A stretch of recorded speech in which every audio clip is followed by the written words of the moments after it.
Well, most people have an idea about what life in Paris is supposed to look like. The cliché coffees and cigarettes, the intellectual conversations, the eternally beautiful monuments, and of course, for some, the romance. But what happens when you actually move to the City of Lights and discover a totally different reality? Do you give up and go home? Or do you write your own story about what life in Paris really looks like, especially as a foreigner? Well, my guest today, Sutanya Dacres, chose the latter, and she joins me now on set for Perspective. Sutanya, thank you so much for coming on the show today. Thank you for having me on. I'm very excited to be here. So first, tell us about you, how you ended up in Paris, how your life is now perhaps different than what you imagined close to a decade ago. So the way I ended up in Paris is kind of like your typical American woman in Paris story. I met a beautiful French man at a bar in New York City. We fell in love. We got married. I moved to Paris. But unfortunately, that story took another turn when we divorced. And instead of going back to New York, I decided to give it a shot and see if I could make it on my own here. So your book, Dinner for One, How Cooking in Paris Saved Me, recounts that. Why put it all down on paper? I wanted to add another perspective to the American in Paris narrative, because we all know and hear the story, as you mentioned in the introduction, of meeting someone, moving here, it's all perfect, the conversations, the cliches. But what happens when that fairy tale takes another turn? What happens when it ends? And how can you just overcome that? And a part of that, before your book, there was the podcast, which I've listened to, also called Dinner for One, where you talk about a variety of topics while also cooking and sharing the recipes. Was creating this podcast a part of your recovery, so to speak? Definitely. It was a way for me. It was almost like my own personal kind of therapy. And also it was just to give a voice to other women that I knew in Paris were going through the same thing as me. And not only in Paris, but even all over the world. That yes, you can, go through something really difficult in your life, but there's a way over that. How do you explain the importance of cooking to your journey and accepting your divorce and kind of moving on?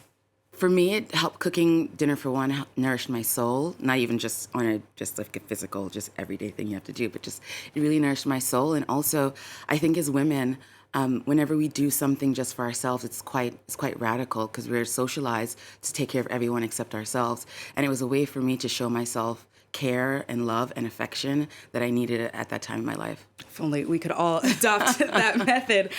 You make a point of telling, like you said, a different story of what it means to live in Paris as a Black Jamaican-American woman. Two questions. Why specify that you're a Black Jamaican-American woman? Does that have importance to you in terms of telling your story? And also, what aspects of the more cliche, typical narrative that we see about Americans in Paris frustrate you the most? I'm extremely proud of being a Black Jamaican-American woman. So for me, that comes first. That's a part of my identity. I would never want to not put that in the forefront. So it wasn't a question. It's a part of who I am. And I want to show that there are Black American women in Paris that are living that kind of dream. And the most frustrating thing about the American in Paris narrative for me is I've rarely seen perspective of an American that is here for the long term. It's usually, I'm here for a year, I'm here for 2 years, I'm here for 3 years. But what is it like when you've decided to change your entire life?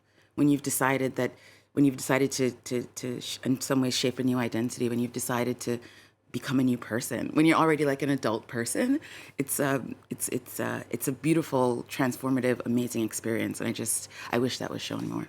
Yeah. And that the difficulties of those experiences, I think I loved the parts of your book where you talk about that, especially kind of cultural differences between France and the U.S. in all facets of life, work culture, humor, dating. What do you think are the hardest major differences that you wouldn't expect to adjust to here in France? Oh, that's a great question. I think for me as a New Yorker, just like not having to be on the go all the time, like taking time to kind of relax. Like it took me a while to be able to just not feel like I need to do 10 million things in one day, just enjoy my life and, revel in that like joie de vivre. Is there anything that you're still struggling to get acclimated to? Not really. I think I'm pretty Parisian. Okay.